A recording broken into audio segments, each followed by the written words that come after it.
Avec plus de 1000 km de voies navigables, la Bourgogne arrive en tête des régions pour son tourisme fluvial.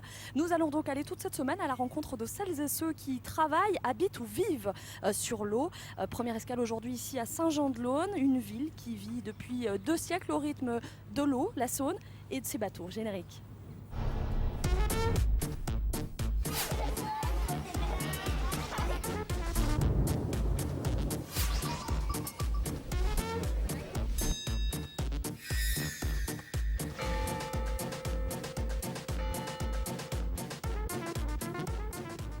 Bonjour à tous, soyez les bienvenus dans Ça manque pas d'air. Nous sommes donc en Bourgogne, en Côte d'Or et précisément à Saint-Jean-de-Laune, un port qui a bien changé, bien évolué depuis une quarantaine d'années et c'est aujourd'hui le premier port fluvial en eau intérieure français. C'est notamment grâce à vous, David et Charles. Bonjour à tous les deux. Bonjour Elsa. Alors l'histoire, on va commencer par vous, David Blancard. Elle commence avec votre papa dans les années 70 et l'histoire de ce port, elle bascule à ce moment-là parce que les bateaux de marchandises deviennent rares. En fait, oui, le métier de marinier commençait à péricliter. C'était le métier de votre papa? C'était le métier de mon papa et de mon grand-père également. En fait, en 74, mon papa a eu l'idée de poser sac à terre, comme on dit à cette époque-là, pour nous scolariser. Nous sommes 3 enfants dans la famille. Et une école, donc il pose ses valises à Saint-Jean-de-Laune. Il pose ses valises à Saint-Jean-de-Laune. Pourquoi? Parce que c'est un gros nœud fluvial. Il y a le canal de Bourgogne, la Saône qui coule nord-sud, et également le canal du Rhône-au-Rhin et le canal de la Marne à la Saône à l'époque.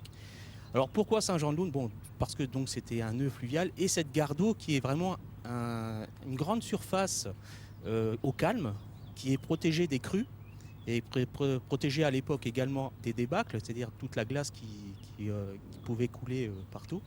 Voilà. Donc en 76, mon père est venu avec sa péniche de transport à l'époque et il a transformé une autre péniche qui est devenue un magasin, notre lieu d'habitation également pendant une dizaine d'années et puis également l'atelier dans un premier temps. Alors à cette époque-là, il se dit, moi je ne sais pas ce qu'on peut faire ici, mais on peut faire quelque chose, on peut mettre en place le tourisme. Alors il va voir à l'étranger comment ça se passe, comment fonctionnent les ports. Oui, effectivement, au cours de ces voyages, il voyageait essentiellement dans le nord de l'Europe, c'est-à-dire en Hollande où il y avait déjà une grosse culture de tourisme fluvial, en Belgique et voilà. Donc en prenant des idées là-bas, il a pu développer, en tout cas faire développer ici des solutions de services pour les plaisanciers. Ça veut dire quoi concrètement? Que tous les bateaux qui passent, ils ont à leur disposition des commerces, des services Oui, en fait, on peut dire que le Saint-Jean-de-Laune est une grosse plateforme technique pour les plaisanciers. Déjà, on peut en accueillir 450 sur place et avec tous les moyens possibles de mécanique, d'électricité, de peinture, d'aménagement intérieur, de moyens de manutention, levage et tout ça. Alors Charles, vous arrivez quelques années après, mais vous faites un petit peu la même chose. Vous mettez en place une entreprise de rénovation et de nettoyage de bateaux. En gros, le bateau qui arrive ici, il a un souci technique, il vient chez l'un de vous deux, c'est réglé. C'est presque comme ça. C'est-à-dire, dans les mêmes années, fin 70, mes premiers contacts étaient avec le père Blancard. Et c'est lui Joël Blancard, qui a géré quelques bateaux de location pour une grande entreprise qui existe toujours, qui s'appelle Le Boat maintenant. Et 2-3 années après, je suis venu ici pour prendre en main cette société de location, l'agrandir, et c'est devenu la plus grande base de location en France pendant longtemps, avec 65 bateaux de location. Et à la suite de ça, il y a 25 ans, j'ai commencé avec un ami à créer la société H2O, qui fait à peu près la même chose que David. Et on travaille super bien ensemble, et il n'y a pas de... Vous êtes complémentaires, vous m'avez dit tous les deux. On est complémentaires et on est concurrents. concurrents. Alors c'est devenu aujourd'hui un lieu de halte quasi incontournable pour ceux qui font de la plaisance. C'est un lieu de halte incontournable, mais c'est aussi devenu le centre de toute activité de tourisme fluvial ou de plaisance. Pourquoi? Déjà parce que c'est bien placé. Et je crois surtout parce que cette ville, à l'origine, est une ville de transport fluvial. Et donc, toute la technique, les cales sèches, les matériaux, le matériel, les connaissances étaient là pour entretenir les bateaux. Qui vient ici alors aujourd'hui? Des Français, des étrangers, qui passent chez vous? Et, euh, et maintenant, le monde entier qui s'intéresse aux bateaux de plaisance, qui veut aller dans les voies navigables, viennent ici. Que ce soit des Nouvelle-Zélandais, des Australiennes, Ah des bon? Américains un peu, beaucoup de Suisses. C'est incroyable, mais il y a énormément de Suisses. Il y a un peu d'Allemands, des Hollandais un peu. T'as oublié les Anglais aussi. On a oublié évidemment les Anglais qui sont les Les gens qui ont précurseurs un petit peu de ce qui sont les tourisme-là? précurseurs, qui étaient les premiers en France et qui, à un moment donné, représentaient 95% des plaisanciers en France et maintenant sont peut-être à 5%. Une petite question pour vous avant qu'on termine, puisque vous êtes chacun des spécialistes du bichonnage des péniches. Quel est l'entretien? On doit les sortir de l'eau? C'est simple, c'est compliqué? Surtout, il faut les sortir de l'eau, il faut faire l'entretien, il faut faire tout ce qui est problématique sur le plan technique, la peinture. Il faut tout faire. Ça Il coûte n'y a cher? rien qu'on ne fait pas, non? Oui, généralement entre 1500 et 2000 euros à peu près. On dit souvent que ça coûte cher d'avoir un bateau. Est-ce que c'est vrai? Oui, non? Non, c'est pas vrai. Je crois que quand on a une voiture, ça coûte cher, sauf un bateau, ça coûte pas cher parce que les moteurs tombent presque jamais en panne parce qu'ils travaillent pas dur. Et si on fait un peu d'entretien de soi-même, on fait un peu de peinture soi-même, ça coûte pas cher. C'est d'ailleurs tout un mélange de gens entre le camionneur, le retraité et le riche quelconque qui sont un amarré à côté de l'autre. Et Combien combien de bateaux ici à Saint-Jean-de-Laune, David? Environ 550 dans tout le périmètre. il y a Oui. la place pour 650, mais pour l'instant il y a 500, 550. C'est en augmentation? On aimerait bien, mais bon, après, il va falloir faire des aménagements ou des déplacements de pontons. Merci à tous les deux. Merci d'avoir Merci, accepté Elsa. de venir nous parler de ce port que vous aimez tant. On vient de le dire, depuis une quinzaine d'années, le marché français de la plaisance a regagné des couleurs et même repris son souffle. On estime aujourd'hui que 5 millions de personnes pratiquent la navigation de plaisance, environ 500 000 bateaux. Fort de ce constat, la ville de Decize, dans la Nièvre, a décidé de réorganiser son port. C'était il y a un an. Elle a voulu plus de place, plus de services. On revient tout de suite en images sur cette transformation. Allez, de retour sur ce fameux port de Saint-Jean-de-Laune, un endroit où, vous l'avez compris, les bateaux sont de passage, mais où certaines personnes ont choisi et décidé aussi de s'établir et de vivre. C'est votre cas, Francine et Jean-Pierre. Bonjour et merci d'être avec nous. Bonjour. Bonjour. Alors, vous habitez, vous, sur la péniche qui s'appelle le Tabata. On la voit pas, elle est là-bas à quelques mètres, un petit peu trop loin pour nous, au bout du ponton. Vous habitez depuis très longtemps sur une péniche? Oh, disons très longtemps, non, ça fait depuis 5 ans, mais nous avons acheté le bateau ici en 98 dans le but de s'installer, de voyager. Pourquoi passer sa retraite sur une péniche, Francine? Oh, parce que rester dans un appartement, c'est pas vraiment la retraite. Et puis sur la péniche, on peut naviguer, on peut partir 2-3 mois, c'est sympa sur la péniche. C'est comme un escargot, on a sa maison sur le dos, puis on va où Voilà, on veut. Tout à fait. C'est ça? Qu'est-ce un qui peu vous ça. plaît, vous, Jean-Pierre? Oh, c'est un petit peu surtout la liberté de voyager, de voir d'autres paysages, de rencontrer des gens. Et puis le bateau, Francine est née du côté de Strasbourg, moi au bord du lac Léman, donc l'eau c'est un peu notre élément. Et on ne concevait pas de vivre un peu notre retraite ailleurs que sur un bateau. Alors vous avez commencé par naviguer sur le lac Léman, vous êtes ensuite allé, je crois, dans les eaux internationales avant de revenir sur ce canal. Pourquoi le canal? Parce que au début on faisait de la voile et puis la voile ça va bien quand on est jeune, mais en vieillissant on a des petits bobos et puis la péniche c'est tranquille, ça gîte pas, C'est plus cool? c'est plus cool, tout à fait. Oui, c'est vraiment... Puis on avait envie de découvrir autre chose que la mer. On a vu quelques endroits et tout, mais le canal, on est quand même un petit peu mieux, ou en rivière, c'est plus sympa. Il y a des coins dans la nature où on peut s'arrêter où on veut et tout et tout. C'est vraiment... Alors Saint-Jean-de-Laune, pourquoi Saint-Jean-de-Laune? Et qu'est-ce qu'il y a de sympa Ah, ici? C'était un coup de chance. Quand on cherchait un bateau, on a été en chercher un à Paris, à Arles, près de Strasbourg et tout et tout. Et puis pour finir, on est venu 2 fois ici et c'est là qu'on a trouvé le bateau de nos rêves là. Et puis, Le Tabata. le Pourquoi le Tabata. Tabata alors? Parce que nos voiliers, ils s'appelaient toujours le Tabata parce que c'est la sorcière bien-aimée, si vous avez connu, c'est la petite fille. Et puis, C'est en hommage à la magicienne alors. Voilà, tout à fait. C'est un bateau magique? Oh oui, c'est un bateau magique, oui, oui. Il est vraiment sympa et il nous plaît bien. Ouais. On entend dire des fois que c'est une vie contraignante, il y a la solitude, le climat, le manque d'espace, c'est vrai, c'est pas vrai?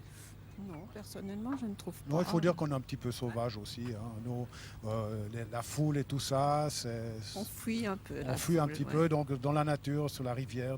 On reste peut-être une semaine dans un coin qui nous plaît bien. On fait 4 km, on retrouve un nouveau coin qui change un peu et puis on part, on reste quoi. Puis nous, on va jamais très très loin.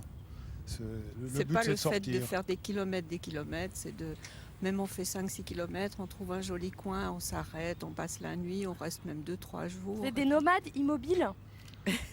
Oui, on peut appeler ça comme ça. L'important, c'est de sortir du port pour déjà naviguer. Alors vous dites tout. Jean-Pierre que vous êtes sauvage. Moi je vous crois pas tellement parce que vous êtes en charge vous êtes le webmaster du site du port. Vous occupez de mettre en ligne toutes les informations. On peut lire sur votre site que les mises à jour sont possibles tout le temps, mais jamais pendant l'heure de la sieste. Ah ben oui, la sieste est un petit peu sacrée quand même. Hein. Non, le site, c'était un site qu'on avait créé pour notre bateau, pour la famille, les amis et tout ça. Et pour finir, on a étendu ça à la gare d'eau, car il n'y avait rien de spécifique par ici. Et puis, on donnait des nouvelles une fois par jour. Des fois, ça a continué. Pour finir, c'est tous les jours. Il y a des gens, il y a 200, 250 connexions par jour de gens qui ont leur bateau ici et qui sont à l'étranger dans leur lieu de domicile. Ils aiment bien voir les nouvelles de Saint-Jean. Des fois, ils m'envoient un email pour avoir des nouvelles de leur bateau. J'aille faire une photo de leur bateau, voir s'il n'a pas coulé, etc. quoi. C'est ça l'esprit du port, on se rend service. Moi je crois que je me suis laissé dire, Francine, vous coiffiez les autres dames. Pas les dames, non, les messieurs. Ah bon? Oui, parce que je ne suis pas coiffeuse du tout. Mais comme je coupe toujours les cheveux à mon mari, tout d'un coup un copain il m'a dit oh, bah, tu pourrais me couper les cheveux aussi. Et puis c'est parti un peu comme ça. Alors j'ai 2 bons clients, voire 3, mais C'est ça, on se rend service. Voilà, Il y a oui. cette proximité, cette solidarité quand on vit dans un port. Ah oui, tout à Oui, fait. oui. Là, il ne fait pas tout le temps beau comme ça. Il y a aussi l'hiver. Hein. On a de la chance aujourd'hui. Aujourd'hui, on a de la chance, mais il y a l'hiver. On est 3 ou 4 dans le port ici. Et comme par exemple l'eau est coupée sur les pontons, alors on tire des tuyaux pour alimenter en eau les bateaux. Et comme ça, dès qu'il y en a un qui a besoin d'eau dans son réservoir, alors on fait les pleins des autres, etc. Il y a des tas de choses comme ça. Ça vous plaît à vous? ah oui. Vous changeriez? tout à fait. Ah non, non, non. Non, non, Jamais. non, pour Jamais. rien. Non, le truc, c'est qu'il faut être 2 pour faire ça. Il faut bien s'entendre, Et il j'imagine. faut bien Ouais. s'entendre. Et puis il faut aimer les deux. S'il y a un des deux qui n'aime pas, ça ne peut pas marcher. Eh bien écoutez, je vous souhaite une très belle retraite. Je vous remercie de nous avoir accueillis ici et d'être venus nous parler de votre vie spéciale. Merci à tous les Eh deux. ben, merci à vous. Merci à vous. Alors c'est une tradition. Dans le Samanque Pader, on va faire une petite pause le temps de notre feuilleton. Cette semaine, on est retourné voir les athlètes bourguignons et franc-comtois qui ont participé aux Jeux Olympiques, puisque ça ne vous a pas échappé. Les JO de Londres, c'est bientôt. On est retourné voir ces athlètes. Ils vont nous raconter leurs souvenirs et on va redécouvrir leurs émotions quand ils ont obtenu une médaille. Des souvenirs des Jeux Olympiques avec nos athlètes bourguignons et franc-comtois. C'est un feuilleton signé Céline Lang et Sophie Rétoré. La suite jeudi midi. Allez, on est de retour à Saint-Jean-de-Laune sur ce port avec vous, Laure. Bonjour. Bonjour Elsa. Alors, vous avez 27 ans, vous travaillez dans une entreprise de nautisme et depuis un an, vous vivez sur un bateau. Comment ça se fait quand on a votre âge? Ça c'est quelque chose d'étonnant effectivement, puisque bon, les générations futures le comprennent déjà pas beaucoup. Et donc ça fait 3 ans maintenant que j'habite en bateau. On a Ça trouvé... fait un an que vous avez votre diplôme pour Voilà, naviguer. c'est ça, que j'ai mon permis et que je l'ai malheureusement pas encore utilisé. Donc on a le bateau depuis mars 2009. On a trouvé dans le Nord-Pas-de-Calais et on a... Vous et votre conjoint. Voilà, exactement. Et on a décidé de faire revenir le bateau sur Saint-Jean-de-Laune. C'est un ma truc ville que vous natale. aviez imaginé, habiter sur un bateau? Non, puisque moi, à la base, le bateau, ce n'est pas ma passion, mais par contre, en revanche, c'est la passion de mon ami Romuald. Et par ce biais-là, donc maintenant, j'habite en bateau. Bon, on va continuer. Vous allez me montrer un petit truc, ça s'appelle la main à la pâte. Vous allez me montrer comment on fait un nœud marin. On va continuer de discuter pendant ce temps. Je vous écoute. Alors, des nœuds marins, il y en existe vraiment beaucoup. À chaque nœud a sa spécificité. Et moi, j'ai choisi de vous montrer le nœud de chaise. Alors, le nœud de chaise, c'est très simple. Ça sert à quoi déjà un nœud marin? À attacher un bateau le plus souvent. Pour mais... qu'il s'installe? Pour qu'il Voilà, stationne? exactement, comme on peut le voir ici, attacher le bateau après le taquet pour pas que le bateau s'en aille. Je Voilà. vous écoute. Alors le nœud de chaise consiste à, dans une main, former un puits, comme ceci. Mhm. Là, on dit que c'est un serpent. Le serpent rentre dans le puits, passe autour de l'arbre et re-rentre dans le puits. Et après, vous tirez sur le tout. Et voici votre nœud de chaise. Eh bien, je vais essayer. Voilà. Mais vous allez me répéter en même temps. Alors ce nœud, eh bien, puisqu'on peut le défaire en un seul mouvement, vous tirez sur la corde et après, tout vient avec. Alors, Je vous laisse faire. je vais essayer de bien me positionner. Alors, je fais un espèce de puits. Alors non, vous gardez dans votre main gauche le serpent et dans la main droite, vous formez le puits. Comme ça. Alors, en formant une boucle comme ceci. Voilà. Voilà, merci. Je Et fais vous- passer le serpent serpent. dans le puits Après, j'ai perdu. qui tourne autour de l'arbre. Qui tourne autour de l'espèce d'arbre. Voilà. Et qui revient dans le puits. C'est tout? Et voilà. Et vous tirez dessus. Alors là, vous me faites plaisir. Non, c'est pas ça? Voilà ça. Si, c'est ça. Voilà. Et plus vous tirez, plus le nœud se C'est serre. solide ou pas? Oui, c'est le nœud, je pense, le plus solide. Plus vous tirez sur la corde, plus le nœud va se serrer. Et puis Voilà. Et vous pouvez tout attacher. Moi, j'attache Voilà, mon alors. chat avec. Ah bon? Vous attachez votre chat? Quand Comment je le ça se promène fait? en laisse. Comment On vit ça en se fait? bateau. Donc les premiers Donc mois en pour fait, vous habituer le n'aimiez pas chat- les bateaux, mais vous travaillez dans une Voilà, entreprise de c'est bateaux, ça. vous habitez sur un bateau C'est et ça. vous faites un nœud marin à votre chat. Voilà, c'est ça. C'est le chat marin. Écoutez, je vous remercie De rien, pour cette Elsa. explication. Je suis ravie, c'est la première fois que j'arrive à faire un truc sur l'émission, Bah voilà. donc c'est super sympa. Un petit coup de pouce et on se retrouve juste après. La trame jurassienne propose de refaire à pied ou à vélo le parcours mythique de l'ancien tram en fonction de 1912 à 1950. Les participants partent de Champagnole en train direction le Haut-Jura où ils sont déposés dans différentes gares le long du parcours. Ils rejoignent ensuite Champagnole à pied ou à VTT en traversant gorges, ponts et tunnels. Vous pouvez vous inscrire sur le site internet www.tramjurassienne.com. Allez, pour terminer cette émission, un dernier invité à mes côtés, Jean-Paul Mignot, bonjour à vous. Bonjour Elsa. Merci d'être avec nous. Vous êtes réalisateur, vous êtes franc-comtois. Ça fera plaisir à nos téléspectateurs franc-comtois. Et vous avez choisi d'immortaliser ce port en réalisant un documentaire. Exactement. En fait, j'ai découvert la gare d'eau il y a 30 ans. Voilà, je suis passionné par les bateaux, par tout ce qui touche le monde du fluvial. Et puis L'eau, du la nautisme. mer. Tout à fait. Et je réalise des films depuis 20 ans. Et en l'occurrence, le premier film que j'ai réalisé il y a 20 ans, c'était en 1991. C'est un film qui était tourné en partie ici. D'ailleurs, une séquence a été tournée avec Joël, le père de David. Joël Bocard, Joël Blancard. dont on a évoqué Tout à fait. l'histoire tout au début de l'émission. Tout à fait. J'avais le projet de réaliser un web documentaire sur le nautisme en Bourgogne, parce que vous savez que la Bourgogne est une région qui est extrêmement bien irriguée en termes de canaux, de On ne le fleuves. sait pas, c'est assez méconnu.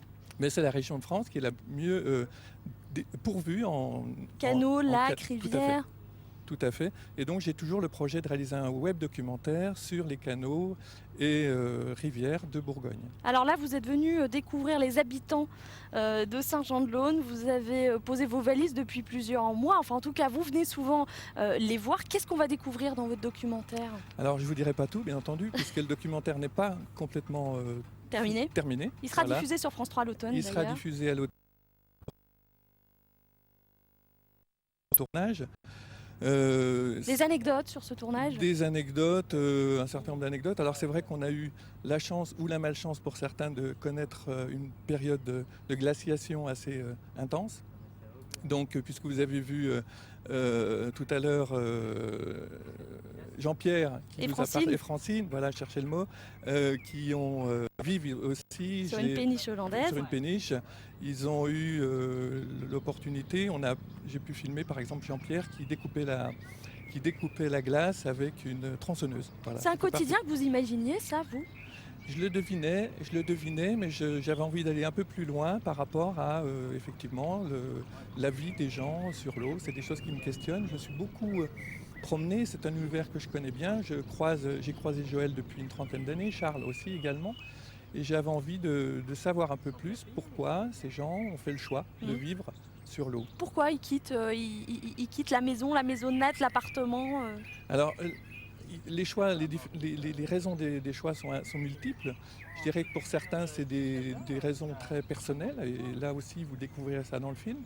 Pour d'autres, c'est vraiment un choix de vie quand on arrive à un certain âge. Pour beaucoup, c'est le choix de vivre différemment, voilà, avec une vie beaucoup plus relaxe, un peu Alors vous parlez de relax, ça tombe Voilà. bien, c'est la question que j'allais vous poser. Votre film pour l'instant il s'appelle Relaxine at Saint-Jean-de-Laune. Pourquoi? Alors relax, d'une part parce que c'est un thème qui m'a été soufflé par un des navigateurs qui vit ici, hein, voilà. Et puis relax, c'est aussi une référence à une chanson de jazz que je connais et qui me plaît. Et je trouve qu'il y a cette consonance aussi anglaise qui convient bien au lieu, puisque On ne l'a peut-être pas dit suffisamment, je pense. Il y a beaucoup de personnes qui vivent ici et qui sont anglophones. Et ça traduit bien, je pense, le climat du film. Une dernière question, est-ce que ça vous a amené, vous, à vous remettre en cause par rapport à votre propre existence ? Eh bien, écoutez, je suis vraiment là dans cette interrogation personnelle, effectivement. Je ne pense pas que ça sera une remise en cause, on va dire, fondamentale. Mais malgré tout, je pense que c'est un film personnel que j'ai envie de réaliser, en tout cas. Eh bien écoutez, merci, on découvrira sur notre antenne à l'automne prochain France 3 Bourgogne. Merci d'être beaucoup. passé par chez nous. C'est la fin de cette émission, merci de l'avoir suivi, merci aux équipes techniques de France 3 qui ont bien bossé.